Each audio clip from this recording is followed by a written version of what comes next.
तो hey guys, कैसे हो आप सब? आई होप आप सब अच्छे होंगे। तो आज की हमारी यह कहानी हमें हर्ष जी ने भेजी है। तो आइए बिना देर के चलते हैं आज की स्टोरी पर।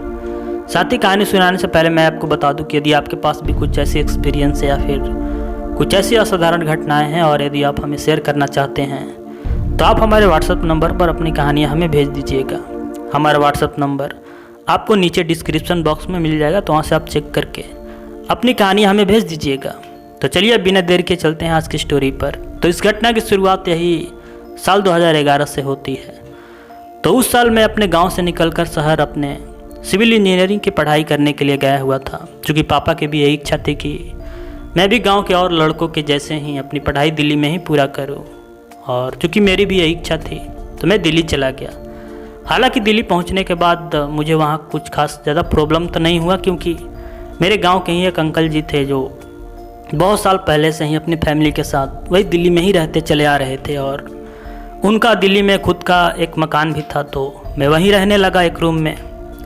लेकिन जैसे ही कॉलेज की शुरुआत होती है और मैं अप डाउन करने लगता हूँ, मतलब कॉलेज आने जाने लगता हूँ, मुझे एहसास होता है कि कॉलेज और रूम के बीच की जो डिस्टेंस थी वो 20 से 22 किलोमीटर पड़ता होगा। तो यहाँ पर सबसे बड़ी समस्या मेरे लिए यह था कि एक तो सुबह से शाम तक कॉलेज में अपना समय दो और इतनी दूरी तय करके फिर रूम पर आओ। इससे मैं काफ़ी ज़्यादा थक भी जाता और समय भी काफ़ी ज़्यादा बर्बाद हो जाता।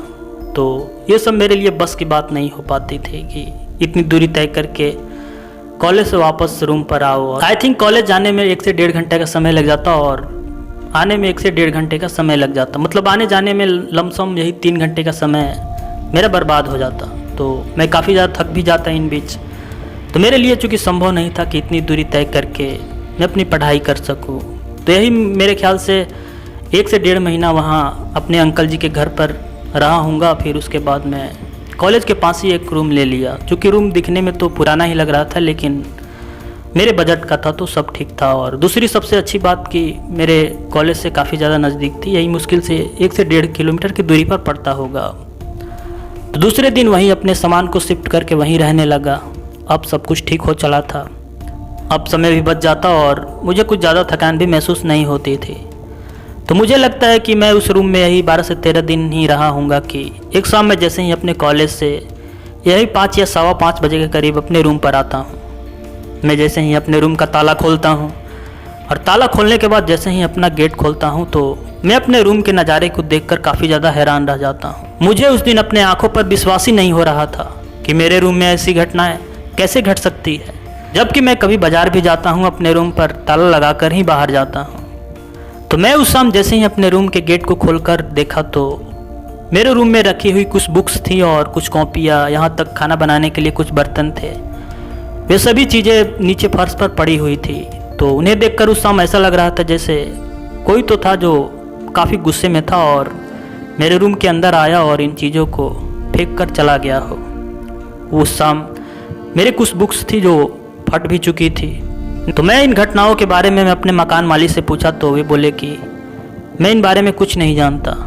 यहाँ तक मैं अपने आसपास के रूम में रहने वाले लोगों से भी पूछा कि मेरे कमरे में ऐसा कौन किया है, लेकिन उन्हें भी नहीं पता था। लेकिन उस समय मुझे पूरा विश्वास हो चुका था कि यह किसी आदमी या फिर किसी इंसान का काम नहीं हो सकता, क्योंकि मेरे रूम में जाने के लिए मात्र वही एक गेट था जो मैं उससे आता जाता था और हमेशा उस पर ताला लगता था। हालांकि मेरे रूम में एक खिड़की भी थी, लेकिन मैं उस खिड़की को कभी खोलता ही नहीं था और चूँकि वो अंदर से ही बंद रहती थी और उस शाम भी वो अंदर से ही बंद थी। तो आखिर मेरे रूम में उस शाम कौन घुस गया और ये सब घटनाओं को अंजाम दिया। लेकिन उस शाम इस घटना का कारण मुझे कुछ भी पता नहीं चल पाया कि आखिर मेरे रूम में यह किसने किया है।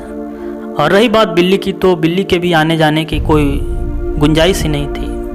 खैर उस समय उस घटना का कारण मुझे पता तो नहीं चल पाया, लेकिन जब आपके सामने कुछ ऐसी असाधारण घटनाएं घट जाती है और यदि उसका रीज़न आपको पता नहीं चल पाता कि इसके पीछे कौन है, ऐसी घटनाएं मेरे साथ ही क्यों घटी, तो आप अपने दिल की तसल्ली के लिए कुछ तो बहाना ढूंढते ही हैं। तो मेरे साथ भी कुछ ऐसा ही हुआ उस शाम। मैं भी सोचा कि ये सब नॉर्मल बातें हैं और ये सब बिल्ली की होगी, लेकिन उस शाम मेरे ये अनुमान गलत थे। वो बिल्ली के किए हुए घटनाएँ नहीं थी।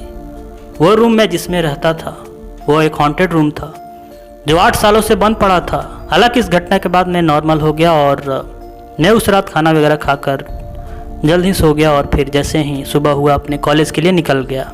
लेकिन दूसरे शाम मैं जैसे ही अपने कॉलेज से अपने रूम पर आया, मेरी दिल की धड़कनें काफ़ी तेज़ थी और मेरे जहन में काफ़ी ज़्यादा डर भी था कि कहीं दूसरे शाम की तरह आज भी इस शाम भी मेरे साथ कुछ ऐसी घटनाएं नहीं घट जाए जिसका कारण मुझे पता ही नहीं चल सके और वो एक राज बनकर रह जाए। लेकिन जैसे ही मैं अपने रूम का गेट खोला और तो यकीन मानिए उस समय मैं यही सोच रहा था कि मेरे रूम में कुछ तो है जो काफ़ी खौफनाक है और मैं इन सब घटनाओं को भूत प्रेत से जोड़कर ही देख रहा था। लेकिन यह सच भी था। तो जब मैं अपना गेट उस शाम खोला और तो देखा कि सब नॉर्मल था और उस समय जो चीज़ें थी वो अपने जगह पर थी, तो डरने वाली कोई बात नहीं थी और ना ही कुछ ऐसी असाधारण घटनाएं घटी थी। तो उस समय मेरे दिल को तसल्ली मिली कि हो ना हो ये सब बिल्ली का ही किया हो। लेकिन इस सब घटनाओं का अंजाम बिल्ली नहीं दे रही थी, मेरे रूम में कोई तो था जो बहुत ज़्यादा भयानक था। तो उस शाम रूम पर आने के बाद यही 7 या 7:30 बजे के करीब मैं अपने लिए खाना बनाया और 8 बजे खाना वगैरह खाकर कॉलेज का कुछ काम किया और फिर यही 11 बजे के करीब मैं अपने बेड पर जाकर सो गया। फिर रात के जैसे ही 2 बजते हैं किसी औरत की आवाज़ से मेरी नींद खुल जाती है। उस औरत की आवाज़ काफ़ी डिस्टर्ब कर देने वाली थी। तो पहली बार तो मैं सोचा कि हो सकता है बाहर से आवाज़ आती होगी। मैं उस वक्त जाकर अपने कमरे की लाइट को ऑन किया और जैसे ही अपने कमरे की खिड़की खोला तो देखा बाहर कोई नहीं था। चारों ओर सन्नाटा पसरा था, साथ ही बाहर लाइट भी जल रही थी, लेकिन फिर भी बाहर मुझे कोई नहीं दिखा। फिर उस रात मैं खिड़की बंद किया और आकर अपने बेड पर बैठ गया। मेरे रूम की लाइट अभी भी जल रही थी। तो मैं उस रात इन सब घटनाओं के बारे में वहीं बैठकर अभी सोच ही रहा था कि तभी उस औरत की आवाज़ काफ़ी ज़्यादा तेज़ हो चली। मैं उस आवाज़ को सुनकर यह तो समझ ही गया था कि हो न हो ये आवाज़ें मेरे कमरे से ही आ रही है।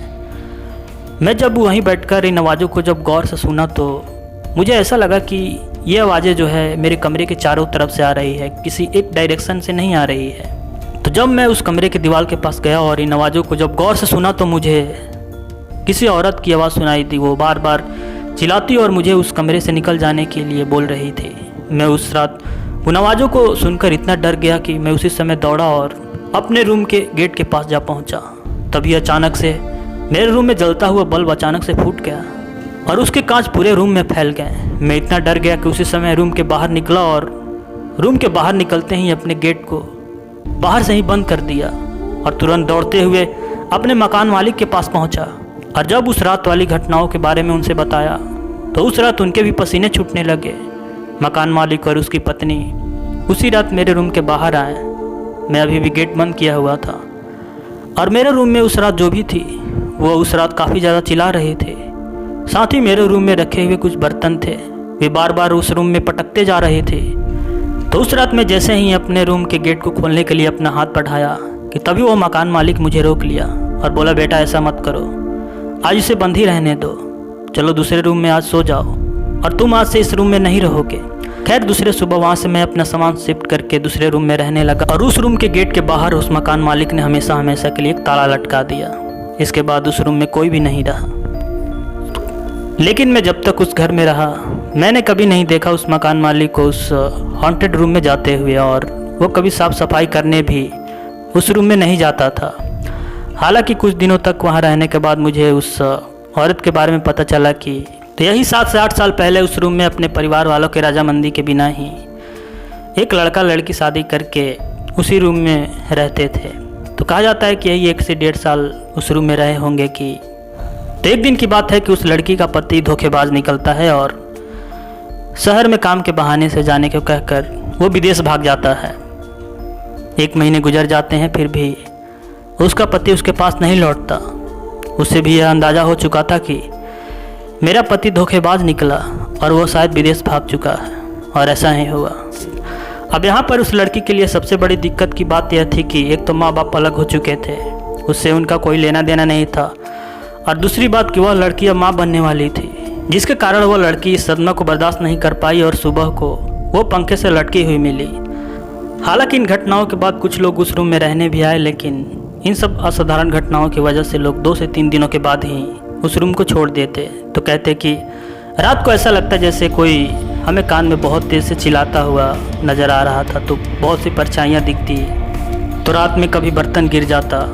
तो जब भी बाहर से हम रूम पर आते हमारा सामान भी बिखरा हुआ मिलता।